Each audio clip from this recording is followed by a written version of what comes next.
And now, it's time for DJ Rocky's Secret Files.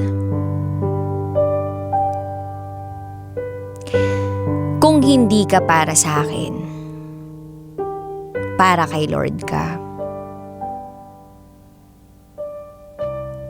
Nitago niyo ako sa pangalang John. At ito, ang aking secret file. September 2016. Wala lang akong magawa. Tapos bigla ko lang naisipang gumamit ng social media.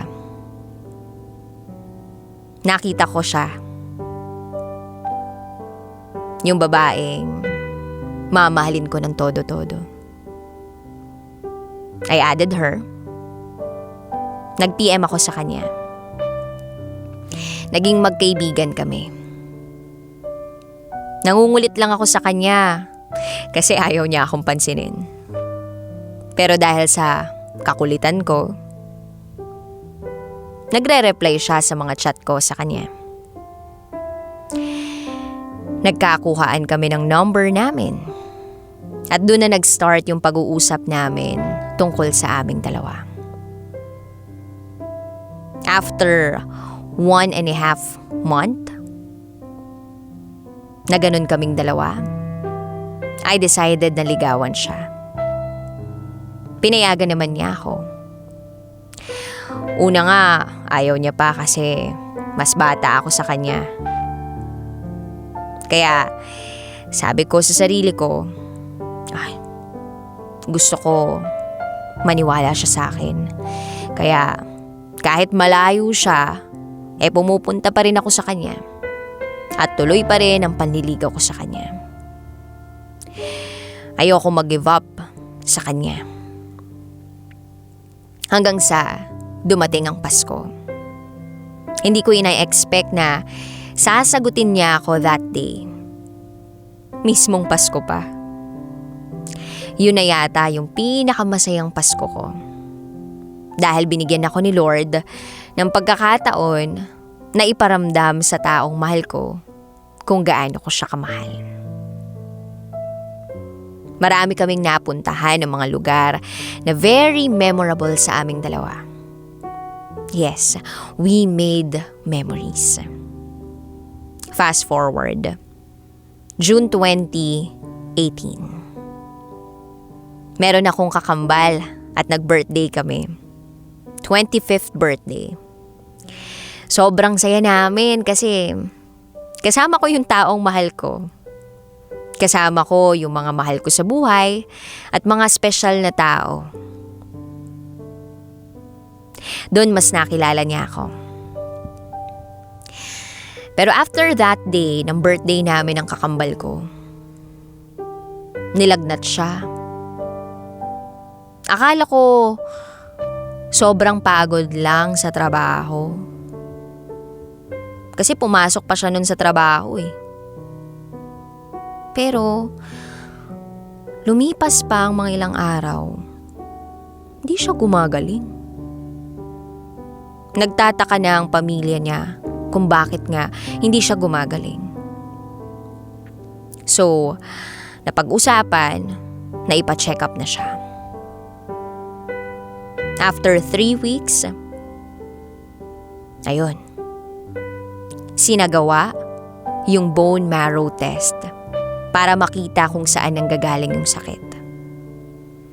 Hinintay namin yung resulta ng 4 days. Bumalik kami ng ospital. Hanggang sa kinausap kami ng doktor. At sinabi sa amin na merong sakit ang girlfriend ko. Leukemia. Pagkarinig ko pa lang na may sakit ang girlfriend ko, para akong binuhusan ng malamig na tubig. Sinabihan kami na kailangan siyang i-chemo.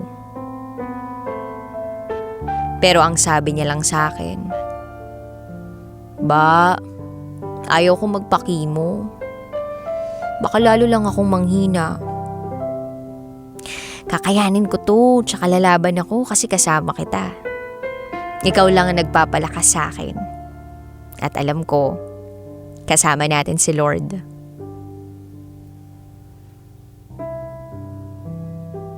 Ang sabi ko sa kanya, "Ikaw ang bahala, Tabs.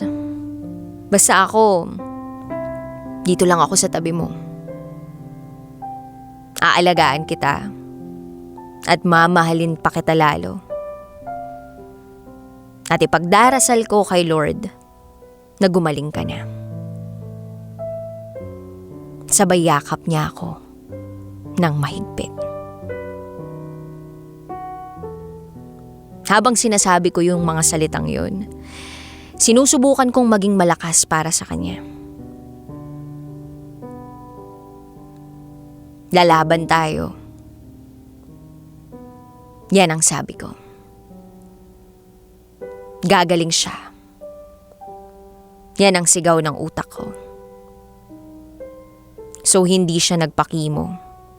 Dahil naniniwala siya na gagaling siya. Dahil kasama niya ako, pamilya niya, at lalo na kasama niya si Lord na gagabay at tutulungan siya. Araw-araw ko siyang pinasasaya. At araw-araw, sabay kaming nagdarasal. Yung every month, always siyang dinadala sa ospital kasi minsan wala na siyang red blood. Kaya sinasalinan siya ng dugo. Hanggang sa January 19, madaling araw. Naidlip lang ako noon. Tapos, ginising ako ng papa niya. Sabi sa akin, "Jan, hanap ka ni Dayan. Magsi-CR daw siya." Bumangon ako at binuhat ko siya papunta ng CR. Nagbawas siya at nilinisan ko siya. At habang nililinisan ko siya, nakayakap lang siya sa akin ng mahigpit na para bang ayaw niyang kumawala sa akin. Na para bang sinasabi niya sa akin na mahal kita at nandito lang ako. Pero bigla na lang siyang nahimatay. Binihisan ko na siya, pinaupo ng maayos. At buti na lang ay nagising na.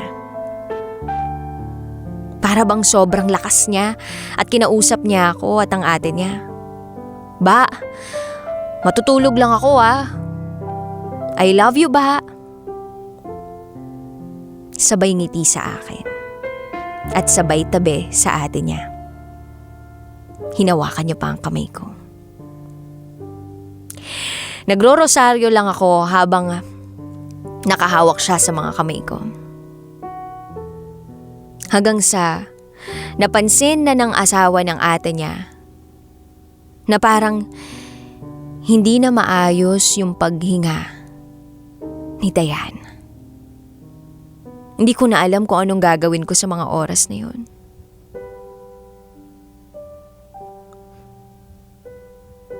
Kung ano nang nagaganap sa room na yun. After 6 months ng pakikipaglaban niya sa sakit, yun yung araw na bumigay na ang katawan niya. Ito yung araw na sumuko na siya. Meron pa nga siyang sinabi sa akin na, "Ba, salamat sa mga sakripisyo mo sa akin. Kahit boyfriend pa lang kita. Grabing ginawa mo para sa pamilya ko. Ba, sorry kung always na ikaw ang napupuyat dahil sa akin. Salamat sa pagmamahal mo. Ba, ipag-pray mo ako palagi ah. Sana gumaling na ako. At makasama ka na sa mga talk mo sa mga bata. Ba, wag na wag mo kong iiwan ah. Mahal na mahal kita. Ba, miss ko na yung date nating dalawa. Yung paglalambing ko sa'yo. At yung pinaka hindi ko makakalimutang sinabi niya sa akin. Ba, ingatan mo palagi yung sarili mo ha. At kung hindi ka para sa akin, para kay Lord ka. Paulit-ulit yung mga katagang yun na tumatakbo sa isipan ko. Habang sinusubukan pang gawan ng paraan ng mga doktor ang sitwasyon ng girlfriend ko. Pero wala na. Tabs, kung nakikinig ka man, mahal na mahal kita. Salamat sa lahat-lahat. Salamat sa pagbibigay ng saya, sa pagbibigay ng pagmamahal, at sa pagbibigay ng alaga mo sa akin. Sana marami pa tayong oras, no? Na makapunta pa sa pinapangarap nating mga lugar na mapuntahan. Iba't ibang simbahan, manood ng sine, kumain ng mga masasarap na pagkain, mapaglutuan pa kita, at mag-travel sa kung saan-saan mang lupalop dito sa mundo. Kaya lang wala ka na. Tutuparin ko yung mga pangarap nating dalawa na kasama si Lord. Lagi mong tatandaan na lagi kang nasa puso ko. Gabayan mo lang ako palagi at yung pamilya mo. I love you, my guardian angel ko, and I miss you so much. Muli, ako si John, at ito ang aking secret file. Always your number one SM radio station. Love Radio.